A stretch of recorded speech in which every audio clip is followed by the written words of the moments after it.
The story of the South African lady that was brutally murdered while on a date with a man she met online is one that is very troubling, and it's part of the reasons why we say we gotta be careful who we meet online. So, 30-year-old Olorato Mongale was said to be a postgraduate. She's also a former radio presenter, a well-accomplished communication professional. She was even teaching English in South Korea. They said that she had held roles in government and private sectors, including at the Free State Department of Economic Development. This young woman is very accomplished for her age. She's doing so well for herself. She is well-traveled, well-educated, financially independent. And just when she thought she wanted to go online and find a man to maybe share her life with, she meets a total stranger who introduced himself to her as John. And it's unclear how long they had been chatting, but soon afterwards, this said man John asked her out on a date. And Olorato agreed to go on this date. And this would be a fatal mistake, one that she would not live to regret. The date was said to have happened on the 25th of May. She left her apartment in Olato residence in KwaZulu-Natal to go meet this man who had come to pick her up in a vehicle. Olorato was said to be excited for this date. She was excited to go out with this said man. They've been chatting, they've been vibing, there seemed to be a connection, and hopefully on this date she would know whether or not this is somebody she would love to date. It was said that she told her friends about the date, and when she was leaving her house, basically a CCTV caught her pretty much walking to the man's vehicle. She told her friend that they should be online, that if anything goes wrong, she would chat them up. If she needs to excuse herself from the date, she will let them know. You know, one of those things where she's like, what's up? If this date feels awkward, call me so I can excuse myself and get out of this situation. She even told them that she would check in on them to, assure them that she's safe and she's fine. And that is how they will know the date was going well. Otherwise, she may have left the date, and even at that, she would let them know. The bottom line is, she told her friends to stick around online so she could communicate with them to let them know how this date was going or how it went. Unfortunately for her, 2 hours after she was picked up from her home there in Johannesburg, she was found dead, brutally murdered, in the worst way you could ever imagine. Soon afterwards, time has gone by. Olorato was still on the date, and her friends had not heard from her. All the other friends were trying to reach her, but they could not. So they began calling each other to check, what's up? Have you heard from Olorato? Is she back? What's going on? At the time, they knew that something must have been up because she's not responding. At the place where her body was, people had discovered that somebody had been killed and dumped along the roadside. So nobody knew who that person was. All the while, our family in a different town were searching for Olorato. We're worried for her. They knew something may have happened to this young woman, and they needed answers. Instantly, they traced her mobile phone, and then they found it at an area where it was dumped. Clearly, the person who picked her, killed her, dropped her body on one part of town, and then took the mobile phone and her belongings to another part of town. So at the time they found her belongings, they hadn't seen her yet. So it was her belongings that they saw first. All the while they were posting her picture online, asking people if they've seen her, pretty much doing the Lord's job to make sure they find her and find her fast. It was later on the next day, on Monday, when the police, who had previously seen this dead woman's body and had taken it to a morgue, they got wind of information that a family is looking for their loved one who went on a date and hadn't been seen in a while. And that was when they were called in to come and identify this random body they saw. And lo and behold, to her family, to her friends, they were able to identify the body to be Olorato's body. And that was when the words that they feared had come to reality. At this point, the police knew now that they were dealing with a murder case. Who killed Olorato? Who was this guy she went on a date with? And why did he kill her? Immediately, the police started checking CCTV footage. And one of the CCTV footage that they saw was the picture of the vehicle that this said man, John, picked up Olorato on. And they also noticed that the plate number in that vehicle was fake and it belonged to another car. So they knew that whoever rode this vehicle was a criminal, because clearly the first step is to check the plate number of the vehicle you're driving. only for them to find out that it does not actually belong to that car, which meant that the person driving the car did come to pick Olorato up with the intention to actually commit a crime. Because why is the plate number not matching? Why is the plate number not matching? If anything, if Olorato was like some sort of detective herself, before she could enter that vehicle, she would check the plate number. And if she had seen that it wasn't matching, she most likely would not have entered the car. So this criminal who picked up Olorato knew what he was doing from the moment he picked up this young lady. So they knew for sure that he meant to kill her way before they even started chatting up online. So that was the first giveaway that the police were dealing with somebody who must be a notorious criminal or a potential notorious serial killer, because this was crazy. Since the plate number did not lead anywhere, they knew what the car looked like and they were able to trace it to a panel beater's shop. And when they got to that panel beater's shop, they investigated the vehicle and saw traces of blood on it. And that was how they knew that they were close to finding the owners of this vehicle and the person who may have killed Olorato. The said vehicle was then traced to an elderly man, and they quickly asked this man, yeah, this vehicle belongs to you. And the man was like, yeah, this is my vehicle. And they had to tell this man that this car had been used to commit a murder. This car has been used to kill a young woman. And if this is his vehicle, then he would be taken under arrest, because obviously you either know the person who rode this car to commit the crime, or it was you who did it.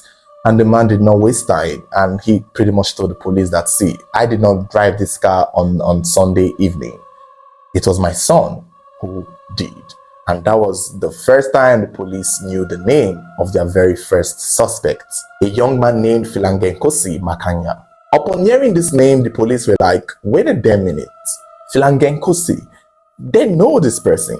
In fact, this young man was just in prison a few months ago. He was released on bail or probation or something. This young man, Filangenkosi, has been on the police radar. He has run into the law multiple times. He is said to be a known serial criminal, notable for luring women to dates and robbing them of their property. So this is not the first time the police are hearing about Filangenkosi. They said he is known for going online, taking pictures, posing with multiple vehicles that don't belong to him, pretty much living a fake life that would attract young, beautiful women to, respond to his messages whenever he tries to DM them.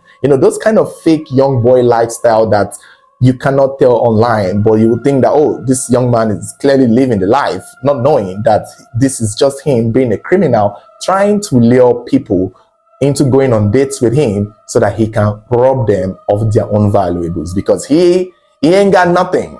Even a month before he killed Olorato, he and one of his friends named Bengani were said to have been arrested for luring a woman and kidnapping the woman with a knife and robbing the woman of her valuables. And that they were in prison and the case was in court, that they were just released on bail. The case is still even currently in court.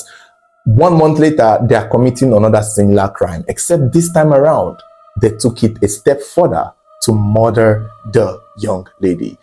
Usually, they will lure these women, get to a point, bring out a knife or a gun, collect their valuables, transfer money, collect whatever they are with, and leave them stranded on the road and basically go on with their lives. But since that blew up and they've been arrested and they have a case in court, I guess they came back with a perspective to hide their tracks. And I guess one way Filangenkosi thought was the best to make sure that this crime doesn't get back to him or get back to the police was to kill the victim. And now this is worse than just stealing. This is murder. When Filangenkosi's father gave the police his identity and his name and even his address, the police pretty much chased after him. But by the time they could get to Filangenkosi's house, he had left, and the police knew that he had been tipped off, and they suspected that it was Filangenkosi's family who did, that is the father and the mother. And they went back to pick up the father and the mother because they believed that they were the one who tipped him off, who told him that they were coming. And if they did that, that is actually an accomplice to a crime. And the truth is, I don't know, I guess the mother will do what she has to do, but at this point, this is a murder case. and a murder case. So the mother of the man who committed murder was arrested and kept in police custody along with the father. The police had to arrest his parents because they believed they are the ones tipping this young man off. Filangenkosi and Bengani were immediately named to be the major suspects. Bengani, for one, the only reason why he would be named is pretty much based on the fact that he and Filangenkosi had been doing this in the past. Ordinarily, it was Filangenkosi that went to pick up Olorato. We don't know who else was with him. Maybe Bengani played a role wherever that crime may have happened, but they just assumed and knew for a fact that it could have been both of them because they are partners in crime. There was another young man named by the name of Fezil, but Fezil may have been misnamed because it was his identity that was used to register a SIM card that the two criminals used. Eventually, he was cleared of all wrongdoings and he wasn't found involved in the killing of Olorato. So the only two people the police were after majorly were Filangenkosi and Bengani, and they were keen on finding them. They put out their names, published it online, on radio, on the news, telling people that these two men are armed, these two men are wanted, these two men are dangerous. If you see them, run, call the police, hold them down, they are wanted. And that was how the entire nation basically started putting an eye out to look for Filangenkosi and his partner in crime. The police kept putting an eye out for these people. They were really looking for them, and they were even encouraging them to turn themselves in so that this matter doesn't become worse. Eventually, on the 30th of May 2025, they were able to trace Filangenkosi to a man's house where he rents vehicle. So Filangenkosi has gone to meet a man who usually rents cars and was trying to convince this man to rent him a car. And the man said, "I can't rent you a car. You are wanted. You're on the news." But it may have been that this man was the one who tipped off the police and basically just kept the conversation going with Filangenkosi. Pretty much just to keep him there, keep him delayed. He was like, trying to play to his favor. I don't think he mentioned that Filangenkosi was wanted. I guess he played it off like he did not know until the police eventually got there, because somebody had to tip off the police, and I am assuming the man was the one who did, because he never wanted to rent his car to Filangenkosi, and he knew Filangenkosi was on the news and he's wanted. Although some sources said the man didn't call the police. Some sources said that he was the one begging Filangenkosi to turn himself in. That in fact, he and Filangenkosi had a conversation, and Filangenkosi admitted to killing Olorato and saying that his other friend, Bengani, was trying to run to Zimbabwe. So that was pretty much what was said, even though I believe he was the one who called the police, because he was using all those conversations to just keep Filangenkosi there. If Filangenkosi knew that he is wanted, he would not be there chatting with a man who doesn't want to rent him a car. He would leave immediately. But the man made sure that Filangenkosi stayed long enough to have the conversation till the police showed up. And when the police showed up, it did not go as anyone would imagine. It's one of those straight out of the ghetto movie. Filangenkosi sees that the police are out there waiting for him. He brings out a gun and starts to shoot at them, and instantly the police fired back. It became a shootout, and he was outgunned and outbulleted. Filangenkosi was shot and killed. On Sunday, the 1st of June 2025, Olorato was laid to rest. She was buried by her family and friends. They made sure that her story was told to the world to see that the violence and gender-based abuse against women, it's just on another level. This was not something that needed to happen. This was just a young woman having the best life and doing what every young adult would do. Go online, meet somebody they like, and go out on a date with them and see where it leads. It's not like she went to the man's house. They were supposed to go somewhere, and somehow, some way, this bastard was able to kill her, end her life. Just for what? To steal what? A mobile phone? To steal change? What was it going to even take from her? Like, what did they even rob from these people? Because even according to the story, he threw her belongings and her mobile phone away. So what did he now rob? So what did he now steal? What did he now do? That's what I'm confused at. We understand that their previous crime, they would take these girls, rob them. Because when Filangenkosi's picture became published, many women, multiple women started coming out to say that they recognize him, that he has robbed them before, that that he and his friend Bingani would stop women in a shopping mall, collect phone numbers, ask to take them out on dates, be flirtatious, be cute and all sexy and all good looking, tease these women, pretty much convince them to go out with them, and when they do go out with them, they rob them, take their belongings, their mobile phones, their money and everything. In one instance, one particular woman claimed that she got robbed and left in the middle of nowhere, to the point that Philange Nkosi gave her extra transport money to go back home. So pretty much these are just online dates scam robbers, and it did not need to go too far. It did not need to get to the point where they had to kill Olorato. And I think they did this because they were hoping her death would not lead back to them.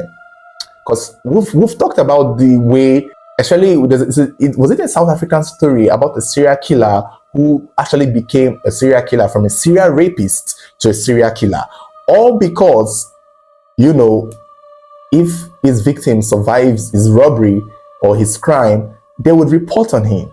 And so the best way to keep committing those crimes without it coming back to him was to kill the victims. As far as we know, Olorato was most likely the first person that they are killing. So why did they kill Olorato? Why was Olorato's case different from all the hundreds of women that came out? Of all the multiple women who came out to live to tell their own story and their experience from these people, how come Olorato is the only one that we know to be dead? I mean, there's a chance that they've killed other women and it did not come back to them. But to see that over 100 women came forward saying that they've been tricked and lured and robbed this way by these same people, possibly, kind of shows that these people usually don't kill their victims, which begs the question, why was Olorato's case different? Did she put up a fight? Did she threaten them? Was it something about her that made them feel like they needed to kill her? They had a pending case in court and they did not want to add to it. So their best guess was, if they were going to continue doing this crime, they have to find a way to get rid of the people that would go back and report them to the police. And I think that was their second plan, coming back into the society from prison, so that they will do it well and get away with it. That is how them serial rapists turn into serial killers. Every single time this serial rapist would do what they do, the women would survive and go and report. And these rapists would be found, persecuted, arrested, taken to court. And every time they are released from prison, the spirit of being that demon that they are is still in them. So for them to continue being the serial rapists that they are, they had to make sure that these women don't live to go and report. And that is how a serial rapist turns into a serial killer. And that is how a serial armed robber like this Philange Nkosi and his friend would have turned into serial killers themselves. Which now means that if they had succeeded in killing Olorato and had gotten away with it, subsequently, any woman that they would have been able to lure out on a date would have been dying as well, would have been killed as well, would have not lived to go and report to the police or anyone at all. I guess since they've been doing it with multiple women and they've been getting away with it, and then just a month before this whole incident, one of them reports them and takes them to court. Now they knew that now these women are now able to identify them. So the best thing to do is to kill them. And I think that they were about to do so.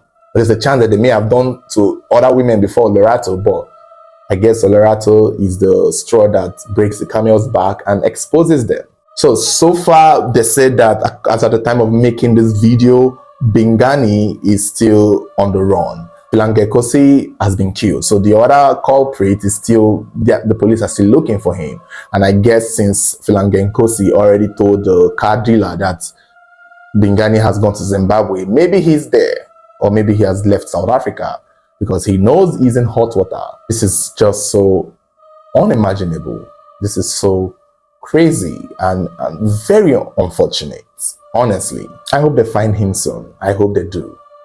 Because, you know, Philange Nkosi dying just like that was too easy. He should have suffered a little bit. But you guys stay subscribed. If there is any update to this story, I'll be happy to update you. So don't forget to also turn on your notification button. And yeah. Wow. Let me know your thoughts. Let me know your thoughts in the comments.